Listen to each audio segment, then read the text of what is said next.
सर्व वाहन मालकांची दरवर्षी साधारण 400 कोटींची फसवणूक होते। त्यामुळे स्वाभिमानी शेतकरी संघटना व सावकारग्रस्त शेतकरी समिती यांच्या संयुक्त विद्यमाने सर्व वाहन मालक एकत्र येऊन आंदोलन करीत आहेत।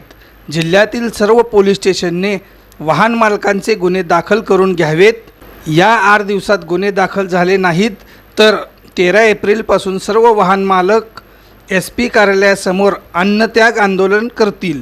यावेळी पुढे बोलताना श्री कांतीलाल नाईक नवरे काय म्हणाले पहा। आम्ही जी वाहन मालक आहेत ते दरवर्षी साधारण एका वर्षाला 400 कोटीची फसवणूक होते म्हणून या ठिकाणी एकत्रित आलेलो आहोत। प्रत्येक कारखाना हा मुकदमाला आणि वाहन मालकाला पैसे देतो आणि वाहन मालक पुढे पैसे देतो, परंतु वाहन मालक येत नाही ते आणि प्रत्येक वाहन मालकाची साधारण 10 लाखाची फसवणूक होती आणि सोलापूर जिल्ह्याची एकूण 400 कोटीची फसवणूक होती। आम्ही मागच्या 15 दिवसापूर्वी SP कार्यालयापुढे अन्नत्याग आंदोलन केलं, परंतु त्याचा रिझल्ट आम्हाला लेखी स्वरूपात पत्र मिळूनसुद्धा झालेला दिसत नाही। कारण प्रत्येक पोलीस स्टेशनला गेल्यानंतर 420चा गुन्हा दाखल होत नाही आणि जर गुन्हा दाखल झाला असेल ह्याच्या मागंदी कधी तर त्याची पोलीस स्टेशननं चौकशी केली नाही। या उलट त्या भागातून मुकदमानं साधा जरी गुन्हा दाखल केला तर तिकडचं पोलीस स्टेशन आपल्या भागात येऊन आपल्या वाहन मालकाला उचलून न्यायच्या तयारीत आहेत आणि आपल्या भागाकडं कितीतरी गुन्हा दाखल झाला असलं किंवा गुन्हा दाखल करा म्हणून पत्र जरी दिलेलं असलं तर या ठिकाणी SP कार्यालयाकडून किंवा पोलीस स्टेशनकडं गुन्हा दाखल होत नाहीत आणि जोपर्यंत गुन्हा दाखल होत नाही तोपर्यंत पुढील कारवाई होणार नाही। म्हणून पहिली आमची विनंती आहे की आपल्या सोलापूर जिल्ह्यातील सर्व पोलीस स्टेशन मायबापांना की आमचं सर्व वाहन मालकांचं गुन्हा दाखल करून घ्या।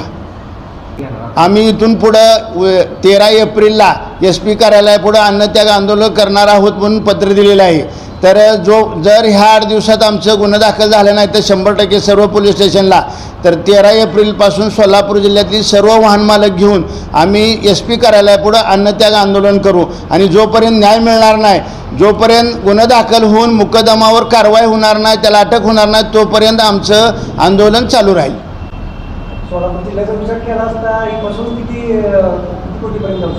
साधारण सोलापूर जिल्ह्याचा विचार केला तर जास्तीत जास्त साखर कारखाने सोलापूर जिल्ह्यात असल्यामुळे सगळ्यात जास्त फसवणूक सोलापूर जिल्ह्याची लिखित स्वरूपात होती ती 350 ते 400 कोटीची आणि अलिखित स्वरूपात होती ती 500 ते 600 कोटीची। अशी सगळ्यात मोठी फसवणूक सोलापूर जिल्ह्याची इतर जिल्ह्यातून येणाऱ्या कामगाराकडून किंवा मुकदमाकडून होती आहे।